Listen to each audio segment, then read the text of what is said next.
एजुकल era में आप सभी का स्वागत है।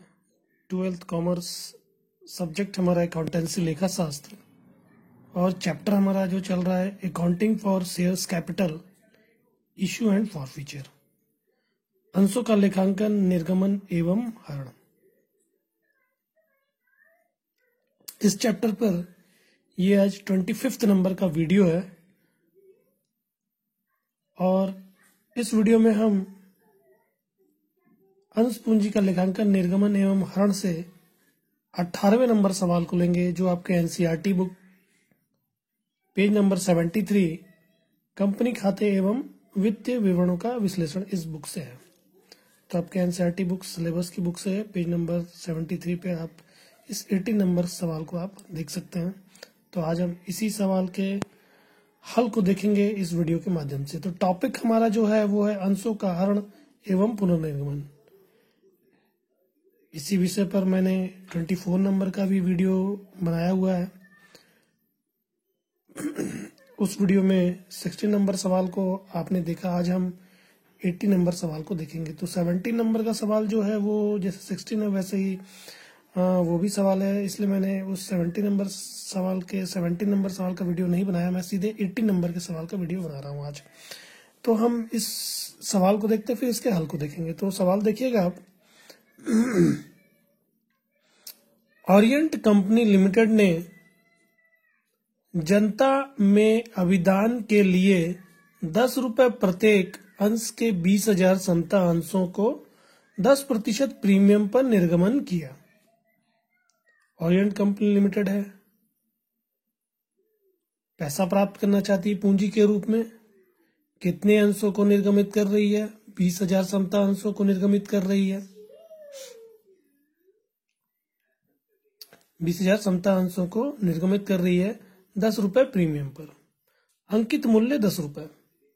20,000 समता अंश, अंकित मूल्य 10 रुपए और 10 रुपए प्रीमियम पे निर्गमन कर रही है। 10% बढ़ाकर, 10 रुपए का 10% बढ़ाकर वो निर्गमन कर रही है। मतलब कि 10 रुपए का 10% आप निकालेंगे तो 1 रुपए बढ़ाकर, मतलब निर्गमन मूल्य जो है वो 11 रुपए है।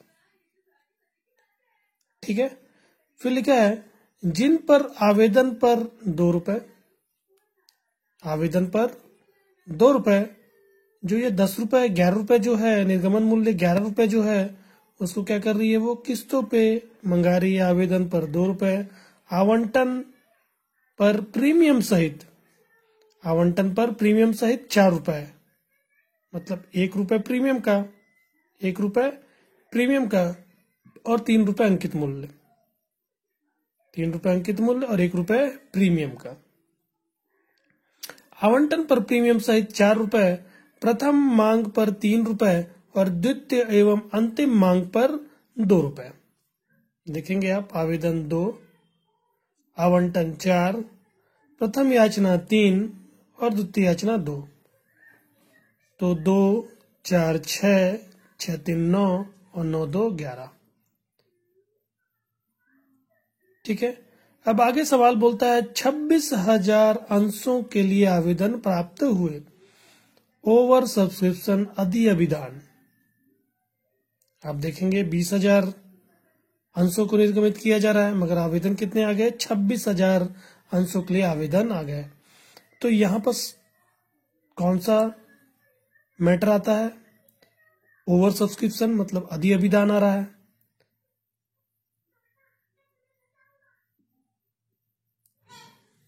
फिर आगे बोलता है 4,000 अंशों के आवेदन को अस्वीकृत कर दिया गया। 26,000 आवेदन आए, ठीक है। इनमें से क्या कर रहा है? इस 26,000 आवेदन में से 4,000 अंशों के आवेदन को, 26,000 आवेदन आ गए, इन 26,000 में से 4,000 आवेदनों को कंपनी क्या करती है? अस्वीकृत कर देती है। मतलब कि इनको अस्वीकार करके इनकी राशि वापस कर देती है। फिर लिखा है शेष, मतलब 26,000 में 4,000 तो वापस कर दिया। अब शेष कितना बचा? 22,000 आवेदन बच गए। शेष आवेदकों को अनुपातिक आवंटन, मतलब 22,000 आवेदनों को क्या कर रही है? 20,000 समता अंश आवंटित कर देती है। ठीक है। 22,000 आवेदन बच गए, उनको क्या कर रही है? प्रोराटा बेसिस पे अनुपातिक आवंटन के आधार पर 22 के बदले 20,000 समता अंश कंपनी आवंटन कर दे रही है। शेष आवेदकों को अनुपातिक आवंटन किया गया। दोनों मांगों की मांग की गई। सेंटेंस कह रहा है दोनों मांगों की मांग की गई, मतलब कहना चाह रहा है कि प्रथम याचना और द्वितीय याचना, प्रथम याचना 3 रुपए के हिसाब से, द्वितीय याचना 2 रुपए के हिसाब से, दोनों मांगों की मांग की गई और 500 अंशों पर अंतिम मांग को छोड़कर सभी मांग राशियां प्राप्त की गई।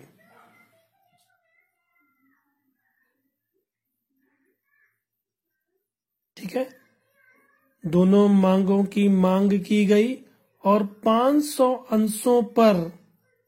अंशों पर अंतिम मांग को छोड़कर सभी मांग राशियां प्राप्त की गई। इन अंशों का हरण कर लिया गया। सवाल कह रहा है कि दोनों मांग के विषय में बता रहा है कि प्रथम याचना और द्वितीय याचना की मांग की गई। इसमें से एक व्यक्ति जो 500 अंश रखा हुआ है वो क्या करता है, अंतिम मांग का, केवल अंतिम मांग का पैसा नहीं देता, बाकी सभी लोग पैसा समय पर दे देते हैं।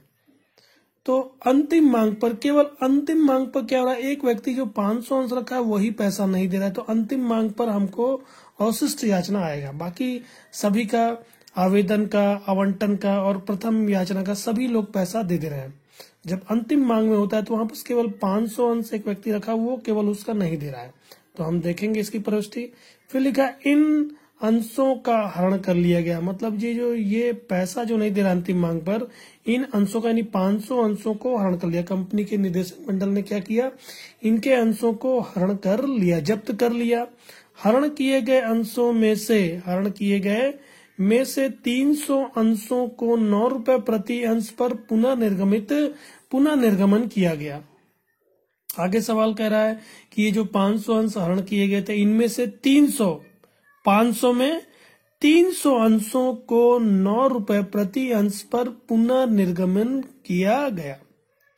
इस 500 में से 300 अंशों को फिर से दोबारा निर्गमित कर दिया गया। कितने पे, 9 रुपए पर, पूर्ण प्रदत्त, मतलब 10 रुपए इसका अंकित मूल्य था। अंकित मूल्य इसका 10 रुपए था, मगर इसको 9 रुपए पे निर्गमन, मतलब 9 रुपए राशि प्राप्त करता है। तो 1 रुपए क्या हो रहा है, कंपनी को यहाँ हानि हो रही है, बट्टे के रूप में छूट दे रही है। ठीक है, तो हम इसकी भी प्रविष्टि देखेंगे, पुनर्निर्गमन की। फिर लिखा है रोजाना मचा प्रविष्टियां करें और तुलन पत्र तैयार करें। हमको रोजाना मचा प्रविष्टि करने बोल रहा है और तुलन पत्र भी तैयार करने बोल रहा है। तो इस सवाल में आप देखेंगे तुलन पत्र भी यहाँ पर आपको बनाने बोल रहा है, इसलिए मैंने इस सवाल को लिया हुआ है क्योंकि इसमें तुलन पत्र बनाने को आपको बोल रहा है। तो क्या है कि तुलन पत्र हम बहुत सारे सवालों में हम नहीं बनाए क्योंकि सवाल बोल ही नहीं रहा था, मगर इस सवाल में तुलन पत्र बोल रहा है तो हमको क्या होगा, इस सवाल के माध्यम से तुलन पत्र भी थोड़ा सा क्लियर होगा, इसलिए मैंने इस सवाल को लिया हुआ है। ठीक है, तो आइए अब हम इसके थोड़ा सा इस सवाल को हम अपने दिमाग में बैठाते हैं कि आखिर सवाल क्या क्या कह रहा है। क्योंकि जब भी आप सवाल पढ़ें तो एक बार उस सवाल को अपने दिमाग में बैठाएं, क्योंकि जब सवाल आप दिमाग में बैठा लेंगे तो आपको सवाल बनाने में, हल करने में आसानी होगी। तो हम इस सवाल को अपने दिमाग में बैठाते हैं। देखिए सवाल क्या बोल रहा है। तो सवाल कह रहा है कि निर्गमन किया जा रहा है अंशों का। अब कितने अंशों का निर्गमन किया जा रहा है, 20,000 अंशों का निर्गमन किया है, 20,000 समता अंशों का निर्गमन किया जा रहा है। ठीक है, अब इनका अंकित मूल्य सवाल बताता है, अंकित मूल्य जो है वो 10 रुपए है, अंकित मूल्य 10 रुपए है और इसको 10% प्रीमियम पर, मतलब प्रीमियम पे निर्गमन किया जा रहा है, 10% प्रीमियम बढ़ाकर निर्गमन किया जा रहा है। तो 10 रुपए का आप जब 10% निकालेंगे, अंकित मूल्य का प्रीमियम निकाला जाता है, तो 10 रुपए का 10% आप निकालेंगे तो 1 रुपए आपका आएगा, मतलब कि 1 रुपए बढ़ाकर कंपनी क्या कर रही है, निर्गमन कर रही है। तो 10 रुपए अंकित मूल्य प्लस 1 रुपए प्रीमियम, तो 11 रुपए इसका निर्गमन मूल्य हो जाता है। इतने पे वो निर्गमन कर रही है, मतलब एक अंश यदि कोई व्यक्ति लेगा, आवेदन करेगा, ठीक है, या एक अंश जब भी कोई व्यक्ति लेगा तो उसको 11 रुपए देना पड़ेगा कंपनी को। एक अंश का मूल्य उसने, निर्गमन मूल्य उसने 11 रुपए रखा। ठीक है, तो निर्गमन 20,000 समटांस, निर्गमन मूल्य 11 रुपए प्रीमियम सहित। अब क्या हो रहा है सवाल में, बता रहा है इंस्टॉलमेंट इसका बता रहा है, मतलब कि किस्त बता रहा है किस तरह पैसा लिया जाएगा। आवेदन पर 2 रुपए, आवंटन 4 रुपए। इसमें क्या है, प्रीमियम की राशि जुड़ी हुई है, मतलब 3 रुपए अंकित मूल्य प्लस 1 रुपए प्रीमियम, तो ये 4 रुपए हमारा आवंटन हो जाता है प्रीमियम सहित। ठीक है, प्रीमियम की राशि आवंटन पर कंपनी ले रही है। फिर उसके बाद आता है प्रथम याचना। प्रथम याचना 3 रुपए का, और उसके बाद आता है द्वितीय याचना। 4 किस्तें हैं, इन 4 किस्तों में 11 रुपए वसूल करेगी कंपनी। तो आप देखेंगे 4 2 6, 3 9 2, 11 रुपए हो जाता है। इतना तो हमने देख लिया। निर्गमन 20,000, निर्गमन मूल्य 11 रुपए। 11 रुपए कैसे लेगी। आवेदन, आवंटन, प्रथम याचना, द्वितीय याचना।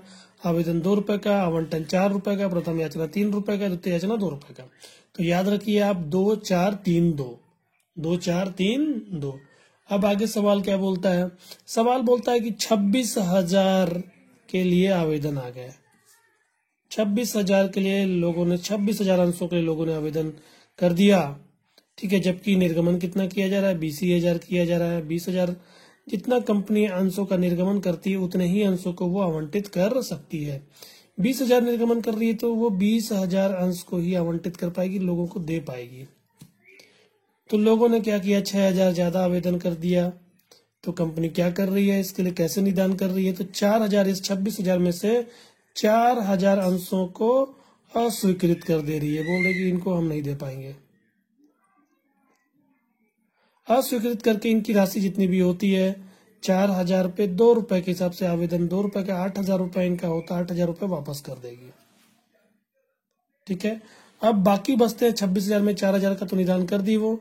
अब बचते हैं 22,000 आवेदन। अब इसके लिए क्या करेगी, क्योंकि 20,000 अभी भी निर्गमन कर सकती है, तो इनको प्रोराटा बेसिस पर, मतलब 22 के बदले 20 दे दे रही है। अनुपातिक आवंटन कर रही है, 22 के बदले 20। अब देखेंगे 2 रुपए के हिसाब से इनका होता है 44,000 रुपए इन्होंने दे दिया, जबकि इनको आवंटन 20,000 किया है, 2 रुपए के हिसाब से 40,000 रुपए होगा।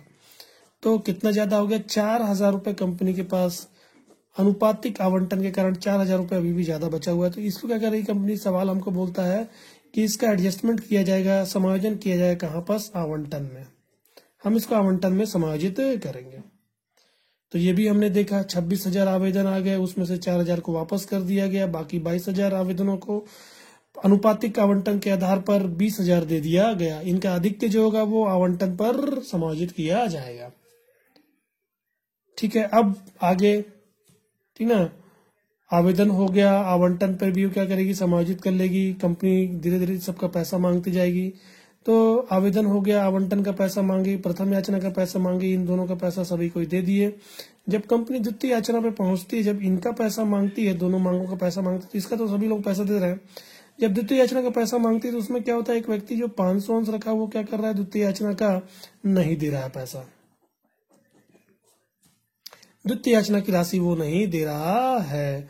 तो द्वितीय याचना 2 रुपए के हिसाब से है, द्वितीय याचना की राशि नहीं दे रहा है, तो क्या कर रही कंपनी, इसके जब ये द्वितीय याचना की राशि नहीं दे रहा है तो सभी मांगों का मांगने के बाद वो इसके अंशों को हरण कर ले रही है। 500 अंशों को हरण कर लेगी, तो हमको हरण की प्रविष्टि देखनी होगी। हरण करने के पश्चात इस 500 में से 300 अंशों को वो पुनर्निर्गमन कर रही है। पुनर्निर्गमन कर रही है, पुनर्निर्गमन कैसे कर रही है, 9 रुपए प्रति पूर्ण प्रदत्त मतलब कि पूरा पैसा प्राप्त हो गया। तो आप देखेंगे 9 रुपए प्रति, अंकित मूल्य तो 10 रुपए है, अंकित मूल्य 10 रुपए, 10 रुपए के हिसाब से होना चाहिए, मगर 9 रुपए पे कर रही है कि 9 रुपए ही दे दीजिए। ठीक है, 1 रुपए कंपनी क्या कर रही है, हानि सह रही है, जो बट्टे के रूप में है। ठीक है, हम इस प्रविष्टि को हम देखेंगे, हरण की प्रविष्टि हम देखेंगे, फिर उसके बाद पुनर्निर्गमन की भी प्रविष्टि हम देखेंगे। तो यहाँ लिखा है 300 अंशों को पुनर्निर्मित किया गया 9 रुपए प्रति पूर्ण प्रदत्त के हिसाब से। ठीक है, तो यहाँ तक हमारा सवाल पूरा हो जाता है। कंपनी हमको पंजी प्रविष्टि एवं तुलन पत्र बनाने को, चिट्ठा बनाने के लिए बोल रहा है। तो हम अब सवाल को हल करते हैं। ठीक ना, हमने इस सवाल को थोड़ा सा रिकॉल किया, आप सवाल को दिमाग में बैठाने की कोशिश कीजिए। जब भी आप सवाल पढ़े तो इसको पहले दिमाग में बैठाने की कोशिश करें, फिर जब आपके दिमाग में पूरी तरह से बैठ जाए तब आप उसको हल करें। ठीक है, तो हम आइए अब इस सवाल को देखते हैं। तो सबसे पहले हम पंजी प्रविष्टि करेंगे। ओरिएंटल कंपनी लिमिटेड की पुस्तकों में पंजी प्रविष्टि। तो सबसे पहले हम आवेदन को देखेंगे। आवेदन में 2 प्रविष्टियां होंगी, पहले राशि प्राप्त करने की, फिर उसके बाद उसको पूंजी खाते में अंतरित की।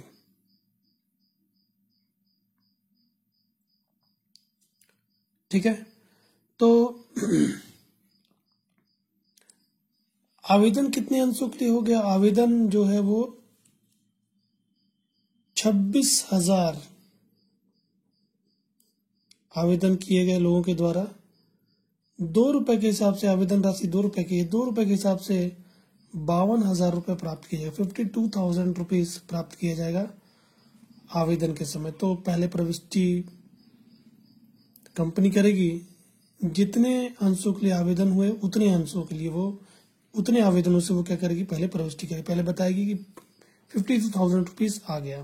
तो देखिएगा, बैंक खाता डेबिट, बैंक खाता डेबिट, समता अंश आवेदन खाता से, बैंक खाता डेबिट, समता बैंक खाता डेबिट, समता अंश आवेदन खाता से 26,000 आवेदनों पर ₹2 के हिसाब से, आवेदन ₹2 का है, 26,000 आवेदनों पर ₹2 के हिसाब से 52,000 रुपये प्राप्त किया जाएगा। तो कंपनी पहले प्राप्ति की प्रविष्टि करेगी। प्राप्ति की प्रविष्टि करने के पश्चात फिर हम पूंजी खाते में अंतरित की प्रविष्टि करेंगे, आवेदन राशि को पूंजी खाते में हस्तांतरित करेंगे। तो आप देखेंगे कि 26,000 आवेदन प्राप्त हो रहे हैं, उसमें से कंपनी क्या कर रही है, 4,000 आवेदन जो है उनको अस्वीकार करके उनकी राशि वापस कर दी। तो हम यहाँ पर वापस करने की प्रविष्टि भी जो है यहीं पर कंबाइंड एंट्री कर देंगे। आप चाहे तो अलग भी प्रविष्टि कर सकते हैं और चाहे तो साथ में भी प्रविष्टि कर सकते हैं। तो मैंने क्या किया, इसको साथ में ही प्रविष्ट कर दिया है, मतलब पूंजी खाते में अंतरित की प्रविष्टि और राशि जो अस्वीकार कर दी गई आवेदन उसकी राशि की वापसी की प्रविष्टि मैंने इसी में कर दिया है। तो आप देखेंगे, जब पैसा प्राप्त किए थे तो बैंक खाता डेबिट, अब जब वापस करेंगे तो बैंक खाते को क्रेडिट कर देंगे। जब आवेदन से राशि प्राप्त की तो बैंक खाता डेबिट, आवेदन को हमने क्रेडिट किया था। जब जिन अंशों को अस्वीकार करके उनकी राशि वापस कर दी जा रही है तो हम क्या करेंगे, जस्ट उसका उल्टा प्रविष्टि करेंगे। आवेदन को क्रेडिट किए थे, आवेदन को डेबिट करके बैंक को क्रेडिट कर देंगे। ठीक है, तो देखिएगा इस प्रविष्टि को, पूंजी में अंतरित कर रहे हैं, आवेदन को हमने क्रेडिट करके बनाया था, आवेदन को अब डेबिट करके क्लोज करेंगे। समता अंश आवेदन खाता डेबिट, समता अंश आवेदन खाता डेबिट, अंश पूंजी खाता से, समता अंश आवेदन खाता डेबिट, समता अंश पूंजी खाता से। ठीक है, समता अंश आवेदन खाता डेबिट, समता अंश पूंजी खाता से, ये पूंजी वाली प्रविष्टि हो गई। अब हम यहाँ पर राशि वापस करने की प्रविष्टि कर रहे हैं तो बैंक को हम क्रेडिट कर देंगे बैंक खाता से। आप चाहे तो अलग भी प्रविष्टि कर सकते हैं, समता अंश आवेदन खाता डेबिट और समता अंश पूंजी खाता से, यहाँ पास करके फिर एक नीचे नीचे अलग से प्रविष्टि करनी पड़ेगी आपको। इसके बाद वापस करने की समता अंश आवेदन खाता डेबिट और बैंक खाता से आपको अलग अलग प्रविष्टि करनी पड़ेगी। अगर आप चाहें तो कंबाइंड एंट्री भी कर सकते हैं, ये कंबाइंड एंट्री है। ठीक है, तो आवेदन को हमने क्रेडिट किया, आज हम क्लोज कर रहे हैं, पूंजी खाते में हस्तांतरित कर रहे हैं और राशि वापस की भी हम प्रविष्टि कर रहे हैं। समता अंश आवेदन खाता डेबिट, समता अंश पूंजी खाता से, बैंक खाता से। देखेंगे पूंजी हमारी जो है, जितने अंश हम निर्गमित कर रहे हैं उसी से हमारी पूंजी बनेगी। 20,000 अंश निर्गमित कर रहे हैं, आवेदन ₹2 के हिसाब से, 20,000 अंशों पर ₹2 के हिसाब से 40,000 रुपये हमारी पूंजी में चली जाएगी। ठीक है, आवेदन को हमने कितने से क्रेडिट किया था, आवेदन को हमने 52,000 रुपये से क्रेडिट किया था, 52,000 से क्रेडिट किया था। मगर यहाँ पर हम क्या कर रहे हैं, केवल अभी 48,000 से डेबिट कर रहे हैं। क्यों कर रहे हैं, 40,000 पूंजी की हो गई और 8,000 रुपये वापसी की हो गई। 48,000 रुपये इन दोनों का जोड़ होता है। 4,000 आवेदनों पर ₹2 के हिसाब से 8,000 यहाँ पर बैंक से हम पैसा जाता हुआ दिखाएंगे। तो इन दोनों का जोड़ 48,000 रुपये होता है। अभी भी आप देखेंगे 4,000 का डिफरेंस बता रहा है, आवेदन 4,000 से डेबिट है। ठीक है, ये कैसा आवेदन है, क्योंकि हमने अनुपातिक में आवंटन किया है, 22,000 आवेदनों को 20,000 दिया है, आवंटित किया है। तो वहां पर 22,000 आवेदनों पर 2 रुपए के हिसाब से 22,000 आवेदनों पर 2 रुपए के हिसाब से 44,000 रुपये प्राप्त हुआ, जबकि 20,000 ही उनको आवंटित किए, 2 रुपए के हिसाब से 40,000 रुपये होता है। इनका 4,000 रुपये आधिक्य हो रहा है। इस आधिक्य को क्या किया जाएगा, समायोजन किया जाएगा आवंटन में। इसलिए इस 4,000 जो आधिक्य है, क्योंकि इसको आगे चलकर आवंटन में समायोजन करना है, तो हम क्या कर रहे हैं, हम उसको यहाँ पास अभी आवेदन में उसको क्रेडिट रहने ही दे रहे हैं, चालू रहने दे रहे हैं। हम इसको यहाँ पास क्लोज नहीं कर रहे हैं, यहाँ पास लाकर हम क्लोज नहीं कर रहे हैं। हम क्या करेंगे, इसको क्लोज कहाँ करेंगे, जब इसका समायोजन करेंगे तब आवंटन के समय हम उस 4,000 को जब एडजस्ट करेंगे तब वहां पास ये आवेदन को डेबिट करके वहां पास इसको क्लोज कर दिया जाएगा। हम देखेंगे आगे चलकर। तो जब भी आपके पास ओवर सब्सक्रिप्शन हो और प्रोराटा बेसिस मतलब अनुपातिक में आपका आवंटन है, तो जितना भी आधिक्य हो रहा है जिसको आपको आगे चलकर समायोजन करना है, तो आप क्या करेंगे, उसको आवंटन में रहने देंगे, आवेदन में उसको चालू ही रहने देंगे क्रेडिट में। जब आवंटन में आप समायोजन करेंगे तो वहां पर आवेदन को जाकर आप डेबिट कर दीजिएगा। तो यहाँ पर हम आगे देखेंगे अभी।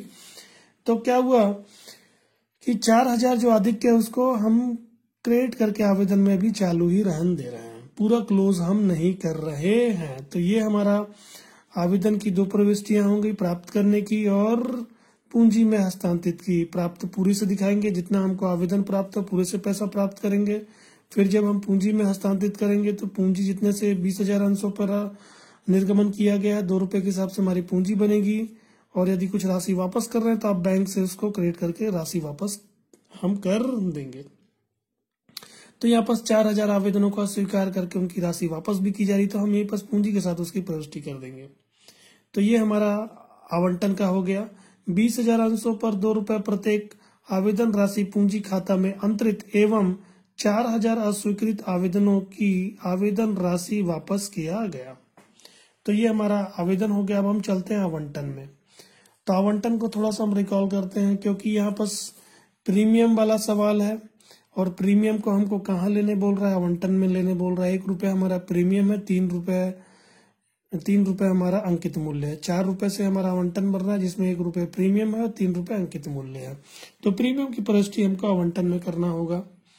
और क्या बोलता है सवाल, क्योंकि आवंटन में हमारा एडजस्टमेंट आ रहा है, एडजस्टमेंट कहाँ पास किया जाएगा, यानी 4,000 रुपये जो एक्सेस है, आधिक्य जो है आवेदन की, उस राशि को हमको आवंटन में ही समायोजित करना है। तो समायोजित कहाँ पास करेंगे, समायोजित हम जब उसकी राशि प्राप्त करेंगे, बैंक वाली जब प्रविष्टि करेंगे तब उसको वहां पर समायोजन की प्रविष्टि की जाएगी। जब पूंजी बनेगी तो वहां पर समायोजन की प्रविष्टि नहीं होगी। जब राशि प्राप्त करेंगे तब हम समायोजित की प्रविष्टि करेंगे। ठीक है, तो आइए हम पहले इसकी पूंजी यानी कि पूंजी में अंतरित करने वाली देय वाली प्रविष्टि देखते हैं। तो कैसे होगा, समता अंश आवंटन खाता डेबिट, आवंटन डेबिट और पूंजी खाता क्रेडिट। समता अंश आवंटन खाता डेबिट, समता अंश आवंटन खाता डेबिट, समता अंश पूंजी खाता से। समता अंश आवंटन खाता डेबिट, समता अंश पूंजी खाता से। और प्रीमियम भी है, प्रीमियम हमेशा क्रेडिट होकर बनता है। प्रतिभूति प्रीमियम संचय खाता से। कंपनी पहले प्राप्त वाली प्रविष्टि करेगी, बताएगी समय आ गया, पैसा प्राप्त होगा। समता अंश आवंटन खाता डेबिट, समता अंश पूंजी खाता से, प्रतिभूति प्रीमियम संचय खाता से। तो देखेंगे 20,000 अंशों को निर्गमित कर रही है, 4 रुपए के हिसाब से आवंटन है, 80,000 रुपये बताई कंपनी, 80,000 रुपये प्राप्त होगा। ठीक है, अब इसमें पूंजी कितना है, 3 रुपए अंकित मूल्य है, तो अंकित मूल्य से पूंजी बनाएगी। 20,000 अंशों पर 3 रुपए के हिसाब से 60,000 रुपये पूंजी में, और 20,000 अंशों पर 1 रुपए के हिसाब से प्रीमियम बनेगा 20,000 रुपए का। ठीक है, यहाँ पर 20,000 अंशों पर 3 रुपए प्रत्येक आवंटन राशि एवं 1 रुपए प्रत्येक प्रीमियम राशि प्राप्य होने पर समय आने पर।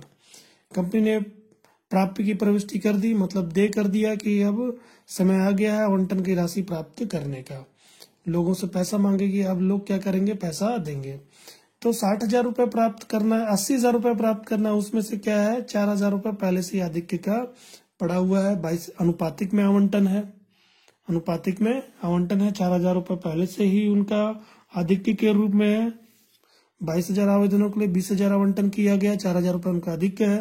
तो आधिक्य को आवंटन के समय समायोजित किया जाएगा। तो हम यहाँ पास ये आवंटन की हमारी प्राप्त करने की प्रविष्टि है।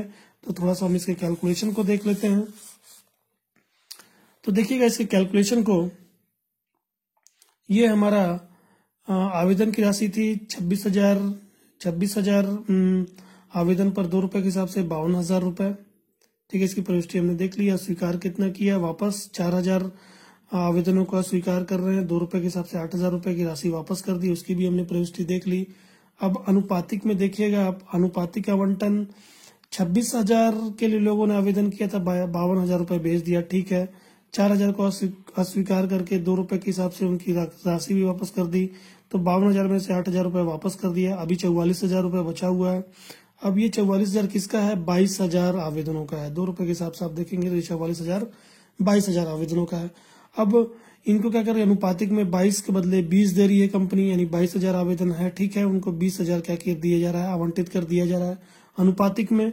तो 22,000 आवेदनों पर ₹2 के हिसाब से 44,000 रुपए था, जबकि 20,000 आवंटित किए, ₹2 के 40,000 रुपए होता है। तो 44,000 रुपए प्राप्त हो गया, जबकि प्राप्त होना चाहिए था 40,000 रुपए। 4,000 रुपए एक्स्ट्रा है, 4,000 को क्या किया जाएगा, समायोजन किया जाएगा आवंटन के समय। तो हम आवंटन पर देखते हैं प्राप्त राशि। तो आप देखेंगे आवंटन राशि प्राप्त, तो 20,000 पे ₹4 के हिसाब से 80,000 रुपए प्राप्त होना है, जबकि अधिक के आवेदन पर अधिक कितना है, 4,000 रुपए जो आवंटन पर समायोजन होगा। तो 4,000 रुपए कंपनी क्या करेगी, इस 80,000 में से घटा देगी, यानी कि 76,000 रुपए वो प्राप्त करेगी। सभी लोग पैसा दे रहे हैं, मतलब कि 76,000 रुपए वो पूरा का पूरा प्राप्त करेगी। तो हम इसकी प्रविष्टि को देखते हैं। राशि प्राप्त करेगी, पहले हमने इसके देय वाली प्रविष्टि को देखा, मतलब कि प्राप्त करने की प्रविष्टि देखा। पूंजी को हमने बनाया, समता अंश आवंटन खाता डेबिट, समता अंश पूंजी खाता से और प्रतिभूति प्रीमियम संचय खाता से। अब राशि प्राप्त करेंगे, तो बैंक खाता डेबिट, बैंक खाता डेबिट देखेंगे आप। आवंटन आपने 80,000 रुपए से बताया कि 80,000 रुपए प्राप्त होगा, तो बैंक में भी हमको कितना प्राप्त हो जाएगा, 80,000 रुपए प्राप्त हो जाएगा। मगर 80,000 रुपए न प्राप्त होकर हमको प्राप्त होगा 76,000 रुपए, 4,000 रुपए कम प्राप्त होगा क्योंकि समायोजन है। तो बैंक खाता डेबिट 76,000 रुपए, और आवंटन आपने डेबिट कितना किया, 80,000 से, तो क्रेडिट कितना करेंगे, 80,000 से क्रेडिट करेंगे। समता अंश आवंटन खाता से, बैंक खाता डेबिट, समता अंश आवेदन खाता डेबिट देखेंगे आप। वहां पास मैंने बताया था कि आवेदन को हम क्रेडिट करके चालू ही रहन दिए थे। यहाँ पास 4,000 से हमने क्या किया था, आवेदन को चालू ही रहन दिया था। अब इसको हम क्या कर रहे हैं, हम यहाँ पास आवंटन की राशि जब प्राप्त करेंगे, तो यहाँ पास 4,000 से ये चालू है, क्रेडिट होकर इसको समायोजन करेंगे और इस आवेदन को यहाँ पास डेबिट कर देंगे। समता अंश आवेदन खाता डेबिट, समता अंश आवेदन खाता डेबिट 4,000, वहां पास क्रेडिट था 4,000 से, आज डेबिट करके उसको क्लोज कर दिया जाएगा। ठीक है, तो बैंक खाता डेबिट राशि प्राप्त की 80,000 प्राप्त होना चाहिए था, 76,000 रुपए प्राप्त हुआ, 4,000 एडजस्टमेंट के लिए है। ठीक है, 76,000, और यहाँ पर हम आवंटन को बंद करेंगे 80,000 से। 80,000 से हमने क्रेडिट करके डेबिट करके चालू किया था, क्रेडिट करके आज इसको क्लोज कर देंगे। 4,000 का डिफरेंस बता रहा है, क्यों बता रहा है, एडजस्टमेंट के चलते बता रहा है। तो एडजस्टमेंट कैसे करें, आवेदन वहां पास क्रेडिट होकर चालू है, आज डेबिट करके उसको क्लोज कर देंगे। समता अंश आवेदन खाता डेबिट 4,000 रुपये। इसे मैंने आपको कैलकुलेशन बताया हुआ, यहाँ पर मैंने कैलकुलेशन नंबर यहाँ पर लिखा है 4, 3, इस तरह का कैलकुलेशन मैंने वापस करके आपको बताया, तीसरे नंबर और चौथे नंबर में। ठीक है, तो ये हमारा आवंटन का होता है। आवंटन की 2 प्रविष्टियां हो गई, पूंजी में अंतरित यानी देय की प्रविष्टि हो गई, और फिर उसके बाद राशि प्राप्त करने की। आवंटन राशि प्राप्त एवं आवेदन पर अधिक को समायोजित किया गया। अब आवंटन के बाद हम आते हैं प्रथम याचना में। तो प्रथम याचना को थोड़ा सा रिकॉल करते हैं। प्रथम याचना में कुछ सवाल कह रहा है क्या, तो प्रथम याचना में कुछ भी नहीं कह रहा है सवाल। प्रथम याचना में क्या हो रहा है, सभी लोगों से राशि प्राप्त हो जा रही है। तो आप देखेंगे सवाल हमारा ओवर सब्सक्रिप्शन वाला था, और उस पर जो भी अधिक था वो समायोजित हो चुका है। मतलब 4,000 रुपए जो अधिक था वो क्या हो गया, समायोजित हो गया, और जिनको वापस अस्वीकार किए तो उनकी राशि भी हमने वापस कर दी। अब आगे कुछ भी समायोजन करने के लिए नहीं है, तो कंपनी जितना भी पैसा बनेगा सभी से पूरा पैसा मांगेगी। तो पहले प्रथम याचना का बनाएगी, पूंजी मतलब देय वाली प्रविष्टि करेगी। समता अंश प्रथम याचना खाता डेबिट, समता अंश प्रथम याचना खाता डेबिट, समता अंश पूंजी खाता से।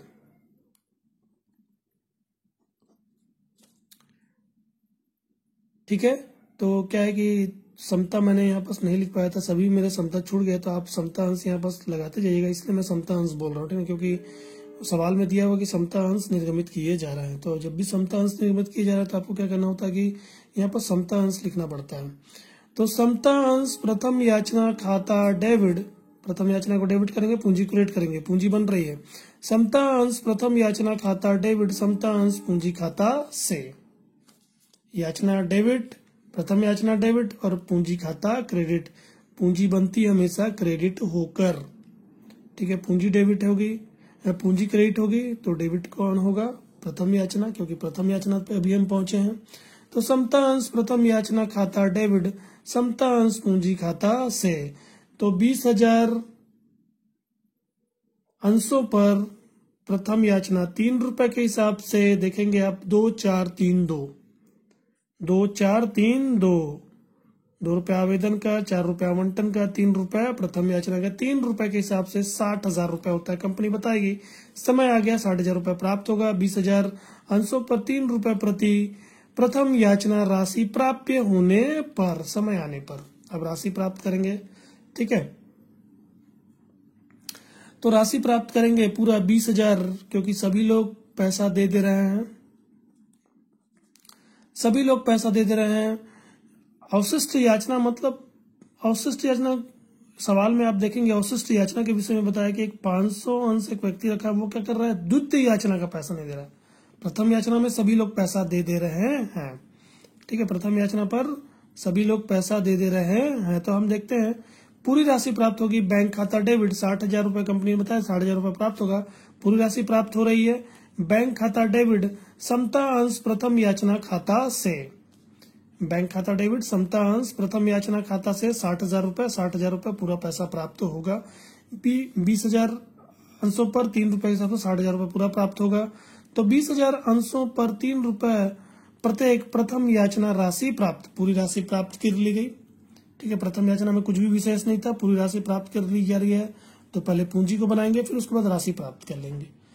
तो ये हमारा प्रथम याचना की 2 प्रविष्टियां थी, हमने देखा। फिर उसके बाद हम चलते हैं अब द्वितीय याचना में। तो द्वितीय याचना को थोड़ा सा रिकॉल करते हैं। सवाल कह रहा है कि एक व्यक्ति जो 500 अंश रखा हुआ है वो क्या कर रहा है? द्वितीय याचना की राशि नहीं दे रहा है, ठीक है। तो पहले द्वितीय याचना को कंपनी पूंजी को बनाएगी, मतलब बताएगी समय आ गया, लोग पैसा देंगे, फिर उसके बाद उसकी राशि को प्राप्त करेगी। तो आप देखेंगे इसकी 2 प्रविष्टियां, पहले दे वाली प्रविष्टि मतलब प्राप्य वाली प्रविष्टि, फिर इसको राशि को प्राप्त करने की प्रविष्टि।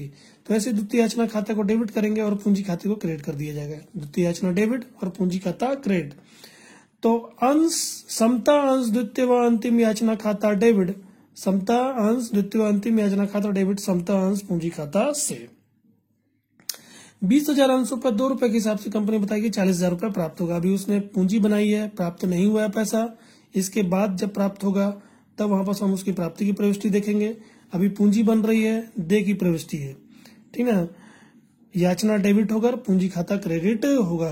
पूंजी हमेशा क्रेडिट होकर बनती है, क्योंकि पैसा प्राप्त होगा पूंजी के रूप में प्राप्त होगा, मालिक लोग पैसा लगाएंगे अभी। तो लिखा समता अंश द्वितीय व अंतिम याचना खाता डेबिट, समता अंश पूंजी खाता से 40,000 रुपए। 20,000 अंशों पर 2 रुपए प्रत्येक द्वितीय व अंतिम याचना राशि प्राप्य होने पर। अब राशि प्राप्त करने की प्रविष्टि करेंगे। तो आप देखेंगे एक व्यक्ति जो 500 अंश रखा हुआ है वो पैसा नहीं दे रहा। अवशिष्ट याचना, तो अवशिष्ट याचना कहाँ पर होता है? जब राशि प्राप्त करते हैं तब उसको देखा जाता है। ये प्राप्य वाली प्रविष्टि थी, अभी तो कंपनी को मालूम ही नहीं होता कौन लोग पैसा देंगे। जब पैसा प्राप्त होता है तब कंपनी को पता चलता है कि फलाने व्यक्ति ने पैसा नहीं दिया। इसीलिए अवशिष्ट याचना की हम प्रविष्टि कहाँ देखते हैं? जब राशि प्राप्त करते हैं तब, ठीक है। तो यहाँ पर आप देखेंगे मैंने अवशिष्ट याचना का कहीं जिक्र नहीं किया है। आप चाहे तो अवशिष्ट याचना खाता खोल भी सकते हैं, चाहे तो नहीं भी खोल सकते हैं। मैंने यहाँ पर अवशिष्ट याचना खाता नहीं खोला हुआ है। अधिकतर सवाल मैंने आपको अवशिष्ट याचना खोलकर नहीं बताया हुआ है। अगर आप अवशिष्ट याचना खाता खोलते हैं तो आपको क्या करना होगा? इस बैंक के नीचे आपको अवशिष्ट याचना खाता को डेबिट करना होगा, ठीक है। 500 अंशों पर राशि नहीं प्राप्त हो रही है, 500 अंशों पर 2 रुपए के हिसाब से 1,000 रुपए आपको यहाँ पर शो करना होगा, ठीक है। तो हम देख रहे हैं कि यहाँ पर अवशिष्ट याचना खाता हम नहीं खोल रहे हैं, ठीक है। तो देखिएगा बैंक खाता डेबिट, पैसा प्राप्त होगा बैंक खाता डेबिट, समता अंश द्वितीय व अंतिम याचना खाता से। द्वितीय अंतिम याचना खाते को हमने डेबिट किया था, आज पैसा प्राप्त करें क्रेडिट करके उसको क्लोज कर देंगे। बैंक खाता डेबिट, समता अंश द्वितीय व अंतिम याचना खाता से, तो देखिएगा 20,000 अंशों पर पैसा प्राप्त होना चाहिए था, मगर 500 नहीं दिया, 500 अंशों पर पैसा नहीं प्राप्त हुआ, तो 19,500 अंशों पर पैसा प्राप्त होगा। ₹2 के हिसाब से 39,000 39,000 रुपये प्राप्त होगा। 19,500 पे ₹2 के हिसाब से 39,000 रुपये होता है, 39,000 रुपये प्राप्त होगा। तो 39,000 रुपये बैंक में दिखाएंगे। और यहाँ पर देखेंगे द्वितीय याचना को मैंने 40,000 से डेबिट किया था, मगर यहाँ पर क्रेडिट में 39,000 से ही करता हूँ। 1,000 रुपये मैंने कम किया है, यहाँ पर मैंने डेबिट रह के ही चालू रहने दिया। क्यों? क्योंकि इन अंशों को हरण किया जाएगा। अभी इसके बाद हम हरण की प्रविष्टि देखेंगे, तो इन अंशों को हरण किया जाएगा। तो हम क्या करेंगे, जो राशि नहीं प्राप्त होती है अवशिष्ट याचना के रूप में, हम उसको इसमें डेबिट होकर चालू ही रहने देते हैं। हम इसको क्लोज कहाँ करेंगे, हम इसको क्लोज करेंगे जब हरण की प्रविष्टि करेंगे, तो वहां पर द्वितीय याचना को क्रिएट कर देंगे। ठीक है, तो यहाँ बस यही होता है कि जब आप अवशिष्ट याचना खाता नहीं खोल रहे हैं, तो आपको क्या होता है कि वो जो राशि आपको प्राप्त नहीं हो रही, 1,000 रुपये यहाँ पर जो नहीं प्राप्त हो रहा था, यहाँ पर आप देखेंगे जहाँ पर 40,000 रुपये प्राप्त होना चाहिए, वहां पर 39,000 रुपये ही प्राप्त हुआ, 1,000 रुपये नहीं प्राप्त हुआ। तो जो 1,000 रुपये नहीं प्राप्त हुआ, हमने क्या किया, उसको अंतिम याचना खाते में डेबिट करके चालू ही रहने दिया। इसको हम बंद जब हरण करेंगे तब कर देंगे। अगर आप अवशिष्ट याचना खाता खोलते तो यहाँ पर क्या करते हैं, आप अवशिष्ट याचना लिख कर यहाँ पर 1,000 लिख देते, तो क्या होता है, ये दोनों का जोड़ 40,000 हो जाता। और ये जो है वो यहाँ पर बंद 39,000 से न होकर 40,000 से पूरा बंद होता। ठीक है, फिर इस अवशिष्ट याचना को क्या करते हैं, इस अवशिष्ट याचना को जो हमने खोला, इसको जब हरण की प्रविष्टि करते हैं, तो हरण की प्रविष्टि में यहाँ पर समता अंश द्वितीय व अंतिम याचना खाता मैंने जो लिखा है, यहाँ पर आप क्या लिखते हैं, यहाँ पर अवशिष्ट याचना खाता से, ठीक ना, ब्रैकेट में द्वितीय व अंतिम याचना, यहाँ पर 1,000 रुपये। इस तरह करके अगर आप अवशिष्ट याचना खोलते तो आपको यहाँ पर हरण में इस तरह करके आपको लिखना होता। ठीक है, तो हमने यहाँ पर देखा द्वितीय याचना का पहले राशि प्राप्त करने का, फिर उसके बाद हमने इसको द्वितीय याचना का हमने देखी प्रविष्टि देखी, फिर उसके बाद राशि प्राप्त करने की प्रविष्टि देखी। 19,500 अंशों पर ₹2 प्रत्येक द्वितीय व अंतिम याचना राशि प्राप्त होने पर 39,000 रुपये प्राप्त हुआ। 1,000 रुपये अभी भी डेबिट होकर यहाँ पर चालू है, इसको बंद हम हरण में करेंगे। तो अब हमने पूरा किस्तों की प्रविष्टि देख ली, मतलब आवेदन की 2 प्रविष्टियां देखी, आवंटन की 2 प्रविष्टियां देखी, प्रथम याचना की 2 प्रविष्टियां देखी और द्वितीय याचना की भी 2 प्रविष्टियां, मतलब किस्तों की हमने पूरी प्रविष्टि कर ली। अब सवाल हमको बोलता है कि जो व्यक्ति 500 अंशों पर द्वितीय याचना की राशि नहीं दे रहा है, उसको क्या किया जाएगा, हरण किया जाएगा। तो अब हमको हरण की प्रविष्टि देखनी होगी। तो हरण का मतलब होता है जो व्यक्ति पैसा नहीं दे रहा, उसके अंशों को अब समाप्त किया जा रहा है। तो समाप्त कैसे करेंगे, उसकी सभी चीजों को हम विपरीत कर देंगे, मतलब उल्टा करके उसको समाप्त किया जाएगा। जैसे उसकी पूंजी बन रही थी क्रेडिट होकर, अभी तक उसकी पूंजी क्रेडिट होकर बनते आ रही थी, क्योंकि कंपनी सभी से पैसा मांगती है और पूंजी बनाते जाती है, तो इससे भी पैसा मांगेगी और क्रेडिट करके इसकी पूंजी को बनाते जाएगी। आज इसको जब समाप्त करना है तो पूंजी जो कर देंगे तो क्या होगा, क्रेडिट और डेबिट आकर कट जाएगा, तो पूंजी उसकी समाप्त हो जाएगी, मतलब पुस्तकों से उसकी पूंजी समाप्त कट जाएगी।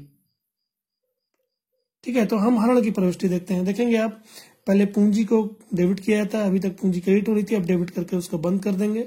तो समता अंश पूंजी खाता डेबिट, पूंजी अभी तक क्रेडिट होती आ रही थी, अब यहाँ पर देखेगा पूंजी अब डेबिट हो जाएगी। किसके लिए, केवल जिसके अंशों को हरण किया जा रहा है उसके लिए। तो समता अंश पूंजी खाता डेबिट अंश हरण खाता से, अब ये क्या है, ठीक ना, जो इसके अंशों को जो हरण किया जा रहा है उस पर जितना राशि प्राप्त कर लिया गया है, क्योंकि इसने कुछ पैसा दिया है, कुछ पैसा नहीं दिया, इसने 3 किस्तों का पैसा दिया, आवेदन, आवंटन और प्रथम याचना, इन तीनों का इसने पैसा दे दिया है, केवल इसने द्वितीय याचना का पैसा नहीं दिया है। तो जितना पैसा इसने दे दिया उसको हरण में डाल दिया जाएगा क्रेडिट करके, जितना पैसा इसने दे दिया उसको हरण में डाल दिया जाएगा क्रेडिट करके। और जो पैसा नहीं दिया, इसने द्वितीय याचना का पैसा नहीं दिया, अभी देखेंगे आप, इसका द्वितीय याचना में यहाँ पर डेबिट होकर 1,000 रुपये से चालू है। जो पैसा नहीं दिया है वो क्या होगा, यहाँ पर डेबिट होकर चालू, उसको क्रेडिट करके अब यहाँ पर क्लोज कर दिया जाएगा। तो जो राशि प्राप्त हो गई है उसको क्रेडिट करेंगे, और जो राशि नहीं प्राप्त हुई है उसको भी क्रेडिट किया जाएगा उसके नाम से। तो जो राशि प्राप्त हो गई उसको हरण का नाम देंगे, और जो राशि नहीं प्राप्त हुई है, जिससे भी नहीं प्राप्त हुई है, वो यहाँ पर पहले से डेबिट है, उसको क्रेडिट करके यहाँ पर क्लोज कर दिया जाएगा। तो देखेंगे समता अंश पूंजी खाता डेबिट अंश हरण खाता से और समता अंश द्वितीय व अंतिम याचना खाता से। ठीक है, तो 500 अंशों पर अंकित मूल्य से, पूंजी हम अंकित मूल्य से, क्योंकि पूंजी को हम अंकित मूल्य से क्रेडिट करके बनाते रहते, तो अंकित मूल्य से उसको बंद किया जाएगा। 500 अंशों पे 10 रुपए के हिसाब से 5,000 रुपए इससे पूंजी के रूप में प्राप्त होना था। ठीक है, अब इस 500 अंशों पे 8 रुपए, मतलब कि इसका कैलकुलेशन हम देखते हैं थोड़ा सा, ये आप देखिएगा हरण राशि। तो 500 अंशों पर क्या क्या प्राप्त हो गया? आवेदन प्राप्त हो गया 2 रुपए, आवंटन प्राप्त हो गया 3 रुपए। आप देखेंगे यहाँ पर आवंटन मैंने 3 रुपए लिखा है, आवंटन आपको 4 रुपए बोला था, इस 4 रुपए में क्या 1 रुपए प्रीमियम का है, तो प्रीमियम का आपको नहीं लेना है। मैंने प्रीमियम के विषय में बताया है कि जब आपका सवाल प्रीमियम पे हो, जब आपका सवाल प्रीमियम पे हो, ये सवाल भी प्रीमियम पे है, तब प्रीमियम पे जब सवाल होता है तो हमको ये देखना होता है कि जिसके अंशों को हरण किया जा रहा है उसने प्रीमियम का पैसा दिया है कि नहीं दिया है। तो ये 500 अंशों को जो हरण किया जा रहा है, इसने क्या किया? इसने 3 चीजों का पैसा दे दिया, आवेदन, आवंटन और प्रथम याचना। तो प्रीमियम किसमें था? आवंटन में था, तो इसने आवंटन का पैसा दिया, इसका मतलब कि इसने प्रीमियम का भी पैसा दे दिया है। तो जब जिसके अंशों को हरण किया जा रहा है, यदि उसने प्रीमियम का पैसा दे दिया है, तब हमको वहां पर प्रीमियम को नहीं देखना होता, मतलब प्रीमियम हरण के समय प्रीमियम की कोई प्रविष्टि हम नहीं करते, मतलब प्रीमियम को हम नहीं लेते। तो यहाँ पर देखिएगा आप 4 रुपए न लेकर मैंने केवल 3 रुपए अंकित मूल्य को लिया। जब प्रीमियम का पैसा आपको मिल जाता है तो फिर आप प्रीमियम को नहीं देखेंगे, ठीक ना। तो 2 रुपए आवेदन का, 3 रुपए आवंटन का और 3 रुपए प्रथम याचना का, इसने तीनों का पैसा दे दिया, मतलब 8 रुपए इसने दे दिया। 2, 3 और 3 6 और 2 8। इसने 500 रुपए पर 500 अंशों पर 8 रुपए दे दिया, मतलब कि 4,000 रुपए से प्राप्त हो गया है। 4,000 रुपए से प्राप्त हो गया है। प्राप्त कितना नहीं हुआ है? 500 अंशों पर केवल द्वितीय याचना का 1,000 रुपए नहीं प्राप्त। 5,000 रुपए प्राप्त करना था, उसमें से 4,000 रुपए प्राप्त हो गया, 1,000 रुपए नहीं प्राप्त हुआ है, जो डेबिट होकर द्वितीय याचना में खुला हुआ है, ठीक ना। तो हम देखते हैं अब इसकी हरण की प्रविष्टि। तो पूंजी, ठीक ना, अंकित मूल्य से 500 अंशों पर 10 रुपए के हिसाब से 5,000 रुपए होता है। प्रीमियम को हम यहाँ पास नहीं लेंगे, अगर प्रीमियम नहीं प्राप्त होता तब यहाँ पास प्रीमियम को डेबिट किया, मगर इससे प्रीमियम प्राप्त हो गया, इसलिए प्रीमियम को कुछ भी नहीं किया जाएगा। तो समता अंश पूंजी खाता से 5,000 रुपए, हरण कितना हुआ? 500 अंशों पर 8 रुपए प्राप्त हो गया, 4,000 रुपए हम हरण कर देंगे, हरण में लिख देंगे।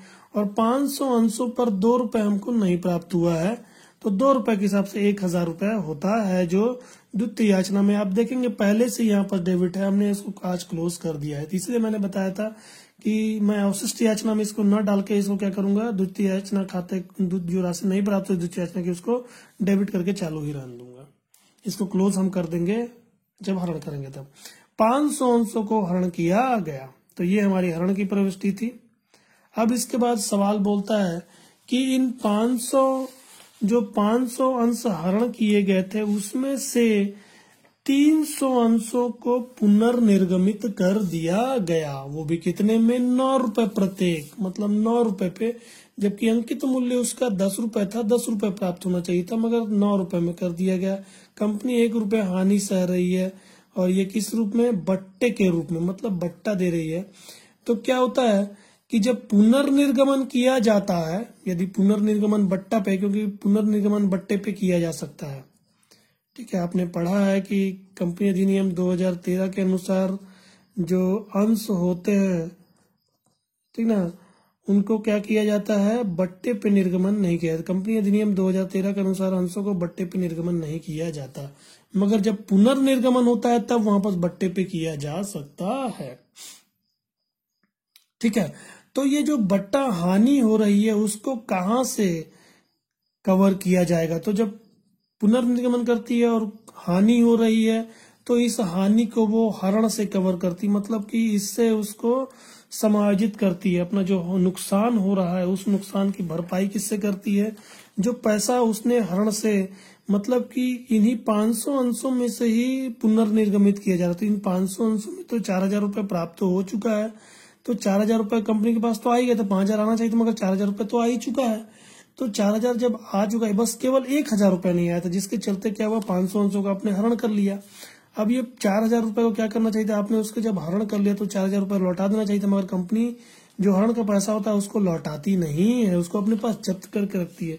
तो ये 4,000 क्या किया जाएगा, तो इसका यूज ऐसा किया जाता है कि जब कंपनी पुनर्निर्गमन करती है, यदि पुनर्निर्गमन पे कुछ हानि हो जाता है तो उस हानि को इसी हरण से क्या करती है, वो समायोजित करती, मतलब कि उसको कवर करती है जो उसको हानि हुई है, ठीक ना। तो देखेंगे बैंक खाता डेबिट, राशि प्राप्त करेगी पुनर्निर्गमन, जैसे पुनर्निर्गमित करेगी पैसा आएगा, बैंक खाता डेबिट, ठीक ना। और पूंजी बनेगी, पुनर्निर्गमन करेगी तो भाई पूंजी के रूप में ही पैसा आएगा, तो समता अंश पूंजी खाता से, बैंक खाता डेबिट समता अंश पूंजी खाता से 300 अंशों को पुनर्निर्गमित कर रही है। 300 अंशों पे 9 रुपए के हिसाब से 2,700 रुपए आएगा, 2,700 रुपए आएगा, जबकि 10 रुपए अंकित मूल्य है। 300 अंशों पे 10 रुपए के हिसाब से 3,000 रुपए प्राप्त होना चाहिए था, पूंजी के रूप में 3,000 रुपए ही बनेगा। तो आप देखेंगे डिफरेंस जो आने लगेगा वो 300 का डिफरेंस आएगा। ये क्यों आ रहा है, क्योंकि 1 रुपए कंपनी क्या कर रही है, बट्टे के रूप में, हानि के रूप में दे रही है। तो 300 अंशों पर 1 रुपए के हिसाब से हानि हो रही, तो इस हानि को हरण से कवर किया जाएगा। हरण अभी तक आप देखेंगे जब्ती जो पैसा जब्त था वो क्रेडिट होकर जब्त था, 4,000 रुपए क्रेडिट का हरण में क्रेडिट होकर जब्त था, आज उसको डेबिट कर दिया जाएगा, तो वहां से 4,000 में से कुछ रुपए जो 300 हानि हो रही वो कट जाएगा। तो अंश हरण खाता डेबिट, बैंक खाता डेबिट, अंश हरण खाता डेबिट और समता अंश पूंजी खाता से 2,700 रुपए प्राप्त होगा। 300 रुपए नहीं प्राप्त हुआ, हरण से कवर करेंगे और पूंजी हमारी 3,000 रुपए से बनेगी। तो 300 अंशों को 9 रुपए प्रत्येक पूर्ण प्रदत्त पुनः निर्गमित किया गया। तो ये हमारा पुनर्निर्गमन का था। अब आपने देखा हरण की प्रविष्टि हो गई, उसके बाद उन जो हरण किए गए थे अंशों उनमें से 300 अंशों को पुनर्निगमित कर दिया जाए। तो पुनर्निगमन के पश्चात एक और हमको प्रविष्टि करनी होती है, जिसको हम बोलते हैं पूंजी संचय। तो पूंजी संचय क्या होता है, इसके विषय में मैंने बताया। पूंजी संचय मतलब कि कोई राशि यदि आपको पूंजी के रूप में प्राप्त हो रही है और वो शेष के रूप में, मतलब आपके पास अधिक्य के रूप में बच जा रही है, तो उसको आपको क्या करना होता है, पूंजी संचय में हस्तांतरित करना होता है। तो यहाँ पर आप देखेंगे हरण, जो हरण आपने 4,000 रुपए किया था और उनके अंशों को आपने क्या कर दिया, उनके अंशों को आपने पुनर्निर्गमन भी कर दिया। तो जब आप तो उस पर पैसा प्राप्त कर लिए, यानी कि कंपनी ने पूरा राशि उस पर प्राप्त कर लिया, पुनर्निगमित करके उस पर पूरा जो 1,000 रुपए का उसका हानि होता है उसको भी उसने क्या किया, पूरा प्राप्त कर लिया। तो अब जो पैसा उस पर, जो हरण का पैसा जो शेष बचा हुआ है, उसको क्या किया जाता है, पूंजी संचय में हस्तांतरित कर दिया जाता है। तो आप देखेंगे अंश, अब यहाँ पर देखिएगा आप, ये 4,000 रुपए हमने हरण में डाला, इसमें से क्या किया, 300 रुपए तो हमने यूज कर लिया, उपयोग कर लिया पुनर्निर्गमन पे। अभी भी कुछ पैसा बाकी है, तो इस पैसे में से क्या किया जाएगा, जितना शेष बचता है उसको पूंजी संचय में हस्तांतरित कर दिया जाएगा। तो इसका थोड़ा सा हमको कैलकुलेशन करना होगा।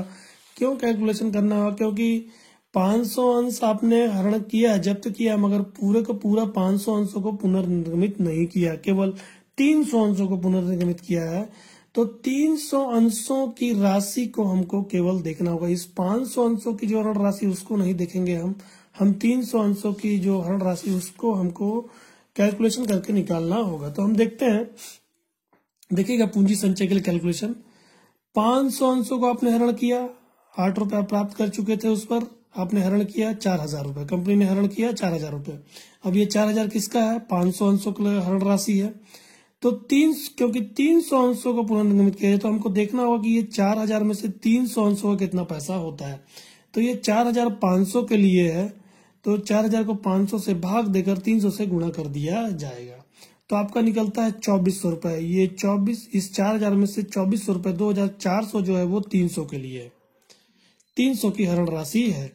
तो इस 2,400 रुपए में से पुनर्निर्गमन के समय 300 रुपए जो हानि हो रही थी उसको तो कवर कर लिया गया। अभी भी इस 2,400 में से 2,100 रुपए शेष के रूप में बचा हुआ, जो 400 में, ये 4,000 में जुड़ा हुआ है।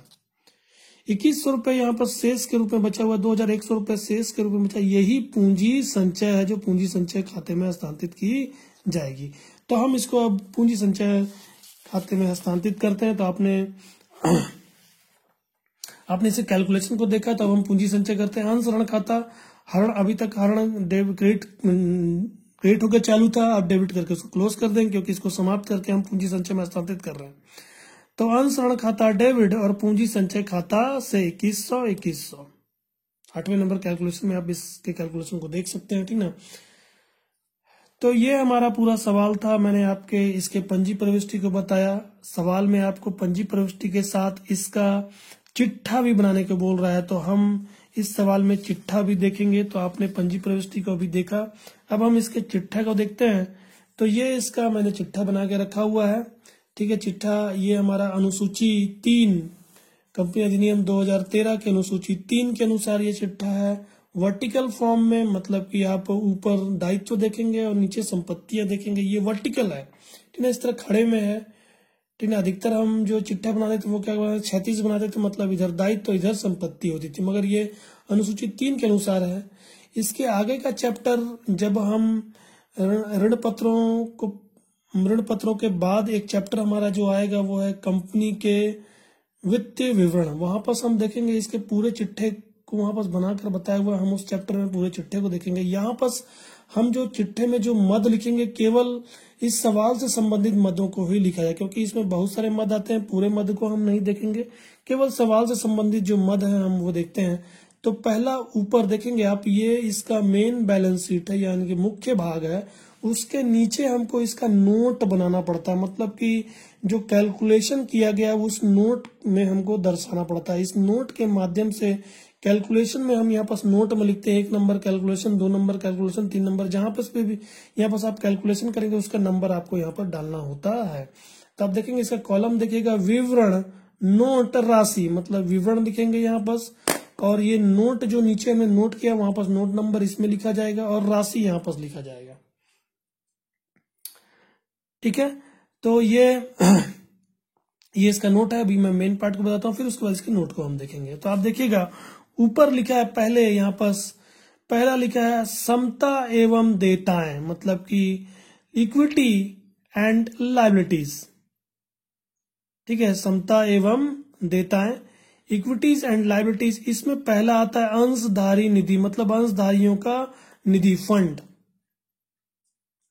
अंशधारी निधि मतलब मालिकों का कौन कौन सा पैसा है, तो इसमें पहला लिखा है अंश पूंजी, मालिकों की ये पैसा है अंश पूंजी, और संचय एवं आधिक्य, क्योंकि इन्हीं दोनों के विषय में बता रहा है, केवल हम इन्हीं दोनों के विषय में हम यहाँ पास लिखेंगे। अंश पूंजी के बारे में बता रहा है, और संचय एवं आधिक्य में कौन कौन आता है, प्रीमियम आता है, प्रीमियम बताया वो सवाल में, पूंजी संचय भी आएगी, और लाभ हानि, यदि कोई लाभ हानि होगा तो वो भी यहाँ पास आएगा। तो ये संचय, इस हेड में जो है वो प्रीमियम, पूंजी संचय, मतलब जितने भी रिजर्व होते हैं वो इस हेड में आते हैं। संचय एवं आधिक्य ये भी मालिकों का होता है।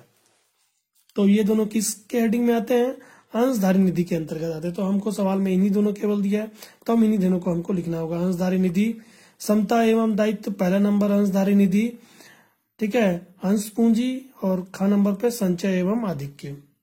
फिर उसी तरह अब हमारा हो गया पूरा, यानी कि जो लायबिलिटीज थी उसका पक्ष हमने पूरा लिख दिया है। अब हम संपत्ति में देखते हैं, संपत्ति में हमको सवाल क्या बताया, संपत्ति में केवल रोकड़ के विषय में बताया, पैसा जो आ रहा है उसी के विषय में हमको मालूम है।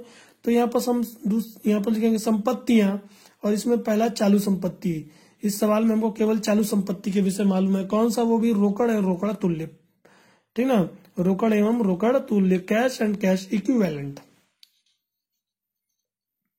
तो ये हमने इसका फॉर्मेट लिखा। अब इसके बाद हम इसको बारी बारी इसके नोट्स के हिसाब से हम इसको लिखते जाएंगे। तो इसके नोट्स को देखिएगा। तो हम अंश पूंजी, पहले अंश पूंजी का कैलकुलेशन करेंगे। तो अंश पूंजी का कैलकुलेशन किस तरह किया जाता है, तो इसका थोड़ा सा फॉर्मेट हमको ये थोड़ा सा लिखना पड़ता है। देखिएगा आप, अंश पूंजी में, ठीक है, अंश पूंजी में पहला हमको बताना पड़ता है अधिकृत पूंजी। ये बस शो करने के लिए, मतलब दर्शाने के लिए इसको किया जाता है। इस तरह हमको इसको चिट्ठे में नहीं लिखना होता, मेन चिट्ठे में हमको जो मुख्य भाग है उसमें नहीं लिखना होता, केवल हमको इसको दर्शाने के लिए इसको लिखना पड़ता है इस तरह। तो जिस तरह फॉर्मेट होता है हमको उसी तरह लिखना होता है। अधिकृत पूंजी, आप देखेंगे अधिकृत पूंजी मतलब कंपनी के पास कितना पूंजी रखने का अधिकार है। तो 20,000, क्योंकि हमको सवाल में केवल 20,000 अंशों का निर्गमन के विषय बताया, हम इसी को लिख देते हैं कि 20,000 अंश 10 रुपए प्रत्येक, मतलब 2 लाख रुपए पूंजी रखने का उसको अधिकार है। ठीक है, इस तरह लिखेंगे और इसको क्लोज कर देंगे। इसको हमको वहां लिखना नहीं है, मैं बताऊंगा किसको हमको लिखना है। फिर उसके बाद दूसरा होता है निर्गमन निर्गमन पूंजी मतलब कि कंपनी कितना निर्गमन कर रही है। तो 20,000 अंशों के लिए वो आवेदन प्राप्त करना चाह रही है, 20,000 अंशों को निर्गमित कर रही है, 10 रुपए प्रत्येक, 2 लाख हमारी निर्गमन पूंजी हो गई। ये भी दिखाने के लिए, इन दोनों को केवल हम दिखाने के लिए यहाँ पास लिखे हुए हैं, इनको हम वहां पास नहीं लिखेंगे। यहाँ पास आप देखेंगे यहाँ पास ये नहीं लिखा हुआ, यहाँ पर जो मैं कैलकुलेशन करूंगा वो लिखाएगा। अब नीचे देखेगा इसी में आता है याचित एवं पूर्ण प्रदत्त, मतलब कि कितना याचना किया, कितना मांगा गया और उस पर पूर्ण प्रदत्त मतलब कितना पैसा प्राप्त हुआ, मांगा कितना गया और कितना पैसा प्राप्त हुआ। तो आप देखेंगे 20,000 अंशों को आपने निर्गमित किया था, मगर यहाँ पास मैंने 20,000 अंशों को न लिखकर 19,800 लिखा है। क्यों ऐसा लिखा है? क्या है कि 20,000 ठीक है, 20,000 लोगों ने आवेदन किया, ठीक है, क्योंकि अनुपातिक में है तो इसका मतलब है कि लोगों ने 20,000 ही आवेदन किया, पूरा आवेदन किया, ठीक है। अब क्या हो रहा है कि इसमें से पूरे लोग पैसा नहीं दे पाए, इसमें से 501 व्यक्ति जो था वो अंतिम याचना का पैसा नहीं दे रहा है, मतलब कि पूरे लोग 19,500 पर पूरा पैसा प्राप्त हुआ, इन पर तो पूरा पैसा प्राप्त हुआ, इस पर पूरा पैसा नहीं प्राप्त हुआ। अब इसमें से भी क्या किया जा रहा है, इसमें से जब्त किया जा रहा है, जब्त करने के बाद 300 अंशों को पुनर्निर्गमित किया जा रहा है, मतलब कि ये और ये इन पर पूरा राशि प्राप्त हो गया है, 19,500 भी पूरा प्राप्त हो गया और 300 अंशों को जो पुनर्निर्गमन किया था इस पर भी पूरी राशि प्राप्त होगी। भाई पुनर्निर्गमन करेंगे तो उस पर भी तो पूरी राशि प्राप्त होगी 9 रुपए पूरा प्राप्त हुआ ना। तो कहने का अर्थ है कि इस 300 अंशों में भी पूरा राशि प्राप्त हो गया, केवल जो 200 अंश बच जाते हैं इस 500 में, तो 300 तो पुनर्निर्गमन हो गए, 200 अंश बचे उसको क्या किया गया, उसको जब्त के रूप में ही रखा गया, इस पर पूरी राशि प्राप्त नहीं हुई। तो यहाँ पर देखेंगे याचित एवं पूर्ण प्रदत्त मतलब कि याचना मांगा गया पैसा पूरा पैसा प्राप्त हुआ, तो 19,800 पे पूरा पैसा प्राप्त हो गया है। तो इसीलिए 19,800 पे पूर्ण प्रदत्त के रूप में लिखा गया है। 19,800 अंश 10 रुपए प्रत्येक, 1,98,000 रुपये पूरा प्राप्त हुआ। अब ठीक ना, तो अगर आपके पास कुछ अंश ऐसे हैं जो जब्ती के रूप में रखे हुए हैं, तो यहाँ पर आप देखेंगे 200 अंश ऐसे हैं जिनको जब्ती के रूप में जब्त करके अभी भी रखा हुआ है, इनको पुनर्निगमित नहीं किया गया है। तो यदि आपके पास कोई अंश जब्ती के रूप में, तो उसको आपको क्या करना होता है, इसको इसी में जोड़ना होता है। तो हम क्या करेंगे, ये अंश हरण को भी इसी में जोड़ देंगे, 1,98,000, ठीक है, ये हो गया याचित एवं पूर्ण प्रदत्त। उसी में प्लस करके अंश हरण जो 200 अंश है जिस पर 8 रुपए प्राप्त हो चुका है, केवल 2 रुपए द्वितीय याचना का प्राप्त नहीं हुआ है, 8 रुपए प्राप्त हुए, तो 8 रुपए के हिसाब से 1,600 रुपए प्राप्त हो चुका है। तो हमको इस तरह शो करना पड़ेगा 1,600 रुपए, इसी में जोड़ना होगा, क्योंकि ये 1,600 रुपए भी प्राप्त कर लिए, 1,98,000 भी प्राप्त किया और 1,600 रुपए भी प्राप्त किया। इसको हमको अंश हरण के रूप में इसी में जोड़कर दिखाना होगा। केवल हम यहाँ तक याचित की बात कर रहे हैं, यहाँ तक ये दोनों तो ऊपर के अलग है, इनको हमको बस शो करने के लिए, हमको यहाँ दर्शाने के लिए इसको लिखा जाता है। बाकी हमारा मेन ये है, इसको हम वहां पर दिखाएंगे, ठीक है। तो हमारा 1,98,000 याचित का हो गया और 200 जो हरण की इसी में हमने जोड़ा तो हो गया 1,99,600। यही हमारा पहला नंबर का कैलकुलेशन है और यहाँ पर हम इसको लिख देंगे, पहला नंबर डाल के 1,96,000, 1,99,600, ठीक है। तो ये हमारा अंश पूंजी कैलकुलेशन हो गया। अब उसके बाद हमको संचय एवं आधिक्य को देखना है। तो दूसरे नंबर पर संचय एवं आधिक्य, ये पहला नंबर हमने लिखा था अंश पूंजी, अब दूसरा नंबर संचय एवं आधिक्य। अब संचय एवं आधिक्य में हमारे पास सवाल में प्रीमियम दिया हुआ है, क्योंकि प्रीमियम की राशि सभी से प्राप्त की जा रही है, आवंटन पर प्रीमियम और सभी लोग पैसा दे रहे हैं आवंटन का। कहने का अर्थ है कि जब आवंटन का पूरा पैसा दे रहे तो प्रीमियम का भी पूरा पैसा देंगे। 20,000 अंशों पर 1 रुपए प्रत्येक के हिसाब से 20,000 रुपए हमारा प्रीमियम का होता है। और साथ में सवाल हमको पूंजी संचय भी बता रहा है, क्योंकि अंतिम में हमने पूंजी संचय को भी देखा है, अंतिम में हमने पूंजी संचय को भी देखा है। तो पूंजी संचय भी हमारा क्या है, संचय है, तो ये इसी संचय एवं आधिक्य में आएगा। तो हम प्रीमियम के साथ इसको जोड़ देंगे 20,000 और प्लस पूंजी संचय 2,100 रुपए, ठीक ना, जो हमने ये निकाला था 2,100 रुपए, हमारा पूंजी संचय हमने निकाला था 2,100 रुपए। तो इसी को हम क्या करेंगे, इसी के साथ जोड़ देंगे 2,100 रुपए, तो हमारा हो जाता है संचय में आधिक्य हमारा हो जाता है 22,100 रुपए। तो दूसरा नंबर का कैलकुलेशन है, यहाँ पर संचय एवं आधिक्य में दूसरा नंबर कैलकुलेशन डालकर 22,100 रुपए। तो हमारा ये दायित्व पक्ष पूरा हो गया। दायित्व पक्ष हमने दोनों लिख दिया, अंश पूंजी और संचय जितना हमको सवाल बता था हमने पूरा लिख दिया। अब इन दोनों का आप जोड़ेंगे तो आएगा 2,21,700 रुपए, 2,21,700 700 रुपए। तो अब ये हमारा दायित्व हो गया। अब हम आते हैं संपत्ति पक्ष में। संपत्ति में आप देखें केवल रोकड़ के विषय में बता रहा है, तो चालू दायित्व है। चालू दायित्व के अंतर्गत हम लिखेंगे रोकड़ एवं रोकड़ तुल्य। अब इसका कैलकुलेशन देखते हैं। रोकड़ एवं रोकड़ तुल्य हमारा 2,21,700 रुपए आता है। आप देखेंगे जब इसका पूरा कैलकुलेशन आप रोकड़ का जब देखेंगे तो यहाँ पर आप देखेंगे ये रोकड़ में 52,000 रुपए प्राप्त किया, ठीक है। 4,000 रुपए वापस 8,000 रुपए वापस कर दिया, तो 52,000 में 8,000 वापस हुआ तो बचा 44,000 रुपए। 52,000 में 8,000 वापस कर दिया, माइनस हो जाएगा तो 44,000 रुपए बचा। अब आगे आप देखेंगे फिर आपने 76,000 रुपए प्राप्त किया। फिर आपने प्रथम याचना में आपने प्राप्त किया, प्रथम याचना में आपने प्राप्त किया 60,000 रुपए, कंपनी ने 60,000 रुपए प्राप्त किया। फिर द्वितीय याचना में कंपनी ने 39,000 रुपए प्राप्त किया। फिर उसके बाद कंपनी ने पुनर्निर्गमन किया, उस पर भी 2,700 रुपए प्राप्त किया। तो ये पूरा कंपनी की प्राप्ति है जो रोकड़ में प्राप्त है। जब इनको पूरा जोड़ेंगे तो पूरा जोड़ हमारा आता है 2,21,700 रुपए। जब आप पूरा कैश का जोड़ेंगे तो 2,21,700 रुपए आता है। आप जोड़ के देखिएगा 2,21,700 रुपए आएगा। तो यही हमारा ये कैश का कैलकुलेशन जो तीसरे नंबर का है उसको हम क्या करेंगे, यहाँ पर तीसरे नंबर डालकर 2,21,700 रुपए लिख देंगे। तो आप देखेंगे ये हमारा दायित्व पक्ष 2,21,700 और ये हमारा संपत्ति पक्ष 2,21,700। तो यहाँ पर ये हमारा पूरा सवाल कंप्लीट होता है। मैंने आपको ये 18 नंबर का सवाल जो आपके एनसीईआरटी बुक्स बताया। यदि आप नवोद की बुक से अगर आप बना रहे हैं तो आपका ये देखेंगे ये 18 नंबर का सवाल जो है ये पेज नंबर 498 में आपका ये लगभग 61 नंबर सवाल पे है, ठीक ना। 61 नंबर सवाल पे ये दिया हुआ है आपका, ठीक है। और यदि एनसीईआरटी बुक से आप बना रहे हैं तो एनसीईआरटी बुक में आपका पेज नंबर 73 और क्वेश्चन नंबर आपका 18 है। तो आशा करता हूँ कि आपको ये सवाल समझ आया होगा। तो आज के लिए इतना ही। यदि आप मेरे चैनल पर नए हैं तो प्लीज़ मेरे चैनल को सब्सक्राइब और नोटिफिकेशन बेल को प्रेस कर दें, जिससे मेरे आने वाले वीडियो का नोटिफिकेशन आपको मिलता रहे। और यदि मेरा वीडियो अच्छा लगे तो प्लीज़ इसे लाइक शेयर करना ना भूलें। तो आगे भी मैं इस चैप्टर पर आपके लिए वीडियो लेकर आता रहूँगा, तो आप मेरे वीडियो को इसी तरह देखते रहें। तो धन्यवाद आज के लिए।